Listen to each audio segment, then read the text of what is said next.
back to my vlog. So wake up like this, tayo sa chismisan galore sa mundo ng beauty pageant. Gusto ko sanang manood kagabi ng Miss International Queens Philippines 2025, kaso hindi talaga kinaya ng cell membrane ng ulo ko. Grabe ang sakit, kaya ayun, nakatulog ako. Kaya pagkagising ko ngayon, agad kong chinek kung ano yung kaganapan, ano yung resulta, at sino yung nanalo sa Miss International Queens Philippines 2025. Na shakit galore ako, mga karag-karag. Biggest surprise sa akin. Grabe yung ano ba, masasabi natin cooking show, lutuan.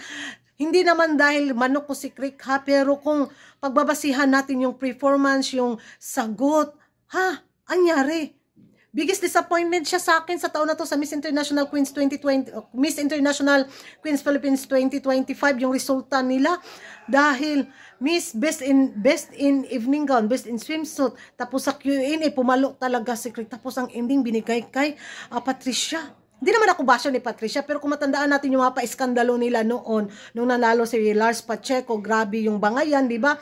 Tapos di ba, pinadala din siya sa isang international pageant, which is, nanalo ba siya o first runner-up? Hindi ko nasundan yung ano niya, journey niya doon, pero dito talaga, biggest surprise talaga sa akin yung resulta sa Miss International Queens Philippines 2025, na which is, deserve sana ni Crick.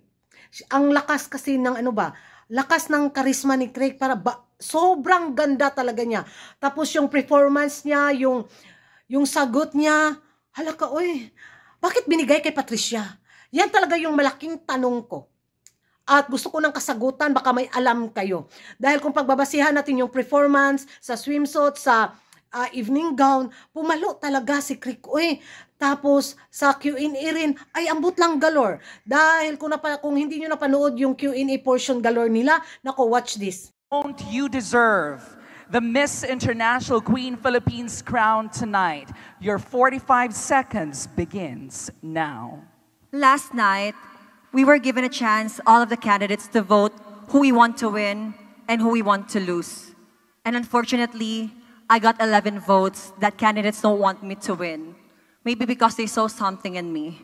And if I don't win tonight, I believe it is a stepping stone for me to prepare and for me to learn. Because losing is not just about winning. It's not just about having that courage in you.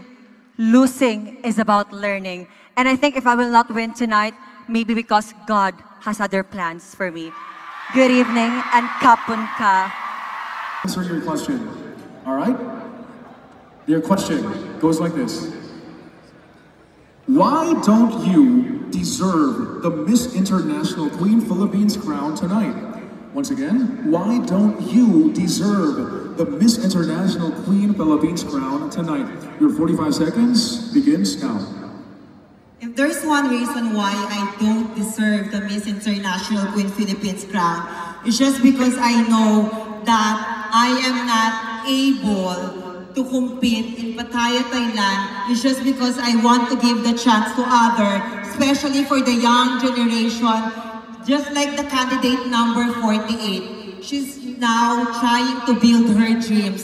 If I'll be given a chance to give chance for her to build her dreams, I will lend my hands, because you'll never go wrong by making or building a dreams that it can benefit to others. Thank you so much. Yan ang mga karag-karag. Ewan ko sa inyo kano yung magiging reaction nyo. Para sa akin talaga na na-shock talaga ako. Pero bahala, kasayang Jude ni Crick. Siguro kung siya yung ipadala natin sa Thailand, bitaw, no? Wala nang aayusin ang Miss International Queens Organization kay Crick. Siguro kaya pinadala si Patricia. Speechless ko. Yun yung magiging reaction ko, mga karag-karag. Sinayang talaga nila si Crick. So base nga sa mga video, mga picture na nalagbasan, mga karag-karag, na mga parisibo galore, na kaya daw nanalo itong si Patricia dahil best friend daw nito ang bagong mayari ng Miss International Queens Philippines Organization. Kaya daw binigay sa kanya yung corona. Kung may proof kayo nito, kung may alam kayo sa chismis na to, naku, comment down below. Dahil gusto ko talaga ng explanation. I deserve a reasonable reason kung bakit nanalo si Patricia. Comment down below, mag-ingay tayo sa comment section. Kung hindi ka pa nakapag-subscribe sa YouTube channel ko, don't forget to like and subscribe ko karag and hit the notification bell para updated kayo sa mga latest kaganapan sa mundo ng beauty pageant. And thank you for watching. Bye-bye.